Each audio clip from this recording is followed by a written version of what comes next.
अक्सर देखा गया है कि कोविड के बाद लोगों में फेफड़े की समस्या आमतौर पर देखी जाती है और ऐसे में अब मौजूदा समय में कई सारी समस्याएं खुल के सामने भी आ रही हैं। हार्ट की समस्या युवाओं में खास तौर पर देखने को मिल रही है।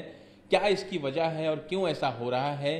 क्या इसके पीछे कोविड वजह हो सकता है? इस पर बात करने के लिए मेरे साथ मौजूद हैं बीएमसी कोविड टास्क फोर्स के सदस्य और बॉम्बे हॉस्पिटल के डॉक्टर गौतम बंसाली जी। सबसे पहले जानना चाहेंगे कि जिस तरह से कोविड के बाद तमाम डॉक्टर से कह रहे थे कि कहीं ना कहीं फेफड़े पर इसका असर होता है और वो देखने को मिल रहा है कि ज़्यादातर जो युवा वर्ग है जिसमें 30-35 की उम्र है उनमें हार्ट अटैक देखने को मिल रहा है, हार्ट की समस्याएं देखने को मिल रही। क्या वजह इसकी है, सबसे पहले ये जानना चाहेंगे। कोविड एक वायरल इन्फेक्शन है जो सबको मालूम है इसके बारे में, और ये सबसे ज़्यादा इफेक्ट करता है लंग्स के ऊपर, आपके फेफड़ों के ऊपर इन्फेक्ट करता है। कोई भी वायरल इन्फेक्शन हो उसमें आपकी इम्यूनिटी कम होने लगती है। इम्यूनिटी कम होती है तो कई बार सुपर एडेड बैक्टीरियल इन्फेक्शन होने लगता है। अगर वो होता है तो आपका लंग्स बहुत जल्दी इन्फेक्ट होने लगता है। सबसे पहले वही ऑर्गन है जो इफेक्ट होता है। जब लंग्स पे लंबे टाइम तक अगर आपका इन्फेक्शन होने लगता है, चाहे वो कोविड हो, चाहे वो डेंगू हो, चाहे वो मलेरिया हो, चाहे कोई भी तरह का अदर वायरल डिजीज, चाहे स्वाइन फ्लू भी हो, तो आपका ब्लड वेसल्स जो होती है उसके ऊपर इफेक्ट होता है। इसलिए हम लोग डी डायमर टेस्ट करवाते हैं देखने के लिए कि खून ज़्यादा तो नहीं हो रहा, जो खून ज़्यादा मोटा तो नहीं हो रहा, थिक तो नहीं हो रहा है, क्लॉट तो नहीं हो रहा है। वो देखने के लिए हम लोग डी डायमर टेस्ट वगैरह भी करवाते हैं। और उसका असर न केवल वो हार्ट की खून की नलियाँ, बाकी जैसे ब्रेन की है और दूसरी भी है, उन पे भी हम लोग चेक रखते हैं डी डायमर के द्वारा, ताकि अगर ज़रूरत पड़ी तो हम लोग खून पतला करने की दवाई देते हैं। तो अगर डी डायमर हाई है या पेशेंट अगर हाई रिस्क कैटेगरी का है, जैसे डायबिटीज़ है, अदर कोई कोमोर्बिडिटीज़ है, कोमोर्बिड कंडीशन है, या कोई हार्ट का पुराना प्रॉब्लम है, तो उसमें हम लोग ब्लड थिनर मेडिसिन देते हैं। तो इसलिए काफ़ी पेशेंट्स में हमने ये देखा भी है कि हार्ट अटैक की संख्या थोड़ी सी बढ़ी है। हो सकता है ये कोइंसिडेंटल फाइंडिंग हो कि यस लोगों को हार्ट अटैक आया, और हो सकता है कि कोविड के बाद में आया, एक कोइंसिडेंस भी हो सकता है, but yes number of cases थोड़े से बढ़े हैं। जो डी डाइमर टेस्ट की बात डॉक्टर कर रहे हैं, डी डाइमर टेस्ट जो होता है और हार्ट का जो क्या कनेक्शन होता है और किस तरह से वो हार्ट पर असर करता है, इसके बारे में थोड़ा जानना चाहिए। डी डायमर एक तरह का मार्कर है जो आपको ये बताता है कि ब्लड ज़्यादा क्लॉट तो नहीं हो रहा है, खून की नलियों में खून का प्रवाह जो है वो कम तो नहीं हो रहा है। वो देखने के लिए डी डायमर टेस्ट किया जाता है। अगर वो ज़्यादा होता है तो खून पतला करने की दवाएं दी जाती है ताकि ब्लड का फ्लो बराबर रहे।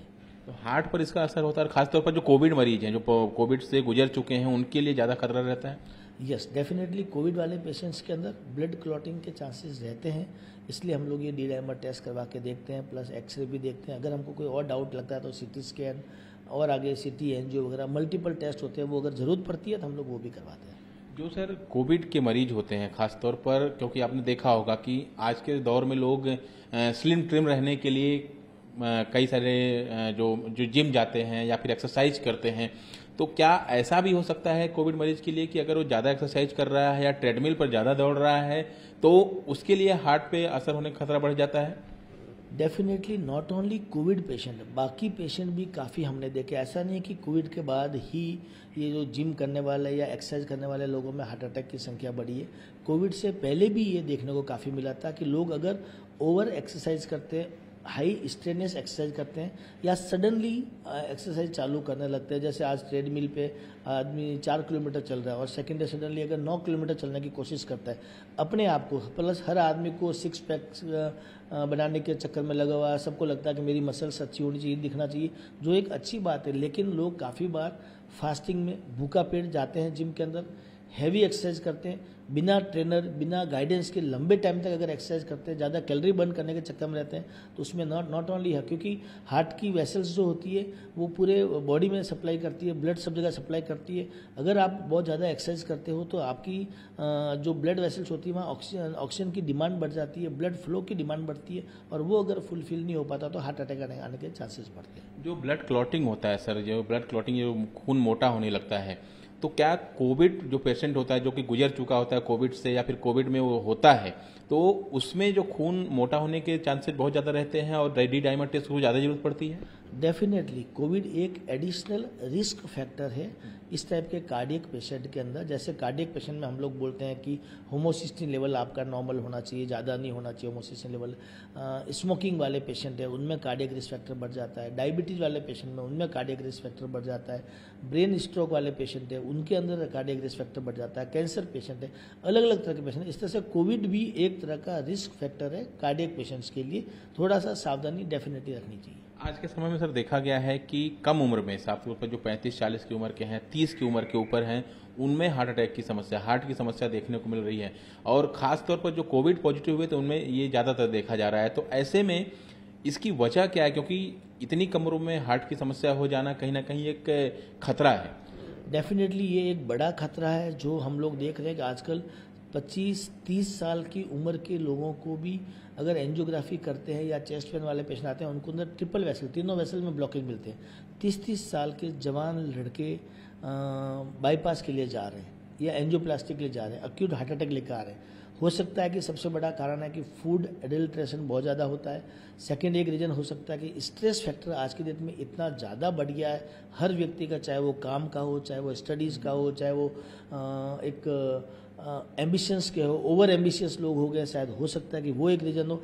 मल्टीपल कॉज है। और प्लस यंग लोगों में कभी भी अगर हार्ट अटैक आता है तो सडन डेथ होने के चांसेस ज़्यादा होते हैं क्योंकि उनकी वेसल्स में के पास में कोलेटरल्स वेसल्स जो होती है, जो एक उम्र के साथ में कोलेटरल वेसल्स होती है जो आपको थोड़ा समय देती है, या जो मतलब अगर मेन वेसल्स में ब्लॉकेज हो गया तो कोलेटरल वेसल्स जो है आपका ब्लड फ्लो जारी रखती है। वो ओल्ड पेशेंट्स के अंदर ज़्यादा अच्छा रहता है।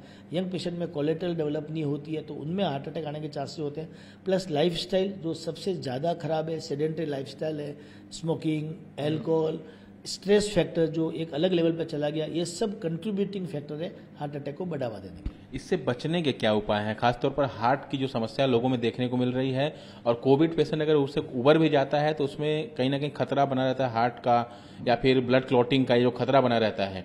तो ऐसे में क्या समय समय पर हार्ट का टेस्ट कराना जरूरी है या फिर कुछ ऐसे बचने के उपाय हैं जो आप बता रहे हैं? समय समय पे हार्ट का चेकअप तो आदमी कितना करवाएगा वो एक पॉसिबल भी नहीं है। बट अगर आपको अगर चेस्ट पेन होता है, आपको अगर चेस्ट में टाइटनेस लगता है, डिस्कम्फर्ट लगता है, तो हर बार उसको एसिडिटी मान के या गैस मान के या रिफ्लक्स मान के या मसल स्पाज्म मान के इग्नोर नहीं करना चाहिए। जो आप डॉक्टर को दिखाते हैं उनके रेगुलर टच में रहना चाहिए। ECG एक बेसिक टेस्ट होता है, वो करवाते रहना चाहिए। लाइफस्टाइल मॉडिफिकेशन अभी नीड ऑफ द आवर है, जो एक बीच में बहुत ज़्यादा आ गया था। हर आदमी ओवर एम्बिशियस होने लग गया था, सबको ये चाहिए वो चाहिए, उस चक्कर में लग गए थे। वो थोड़ा जो रेट रेस है उसको कम करने की ज़रूरत है। स्ट्रेस फैक्टर कम करना चाहिए। अपने यार दोस्त उनके सबके साथ में मिलजुल के रहें। थोड़ा सा लाइफस्टाइल खाने पीने में थोड़ा सा कंट्रोल करें। जो जंक फूड बहुत ज़्यादा खाते हैं उसमें थोड़ा सा ध्यान रखें। प्लस स्लीपिंग पैटर्न, आज के टाइम में स्लीपिंग पैटर्न एक बहुत ख़राब हो रखा है। रात को लोग 2 बजे 3 बजे 4 बजे तक सोते नहीं है। एक सर्केडियन रिदम होता है कि रात को अगर 10-11 बजे सो करके सुबह 6-7 बजे के आसपास उठना चाहिए। ये पूरा साइकिल जो एक ख़राब हुआ है, मेनली मैं कह सकता हूँ कि lifestyle modification including stress factor, food, सब कुछ थोड़ा सा हमको चेंज करने की ज़रूरत है। हैप्पी गो लकी टाइप थोड़ा रहना चाहिए, ओवर एम्बिशियस नहीं होना चाहिए। साफ तौर पर डॉक्टर ने बताया कि जो समस्या है वो लाइफस्टाइल जो बदली है लोगों की। सोने का वक्त नहीं होता है, कोई समय नहीं होता है, सुबह उठने का कोई समय नहीं होता है। फास्ट फूड जो हो कि ज़्यादातर लोग खाते हैं बाहर निकलने के बाद, उससे वजह से हार्ट पर काफ़ी ज़्यादा असर होता है। तो कहीं ना कहीं तमाम जो फैक्टर हैं जिसके चलते जो है 30 से 35 की उम्र में तमाम जो युवा वर्ग है वो जो है हार्ट की समस्या का शिकार हो रहा है। और इतना ही नहीं, ओवर एक्सरसाइज यानी ओवर जिम आप करेंगे, ओवर एक्सरसाइज करेंगे तो वो भी आपके लिए खतरनाक हो सकता है। सबसे अहम बात कोविड के जो मरीज हैं उनके लिए है, क्योंकि कोविड के दौर से गुजरे होते हैं, रिकवरी में टाइम लगता है, इम्यूनिटी सिस्टम कमजोर होता है। तो ऐसे में उन्हें सतर्कता बरतनी चाहिए। अगर खून मोटा होने लगता है तो तुरंत डॉक्टर से संपर्क करें, डॉक्टर उसको देखेगा और उसके बाद दवा देने में उसे पतला करने की कोशिश की जाएगी। लेकिन ऐसे में जिस तरह से तमाम समस्याएं आ रही हैं, इससे तमाम लोगों को अब सतर्क रहने की जरूरत है, क्योंकि जो लाइफ स्टाइल है वो लगातार बदलती जा रही है। स्ट्रेस काफी ज्यादा लोगों में देखने को मिल रहा है और यही वजह है कि हार्ट की समस्या ज्यादातर युवा वर्ग में देखी जा रही है। कैमरा नायज के साथ दिवाकर सिंह, न्यूज 18 इंडिया, मुंबई।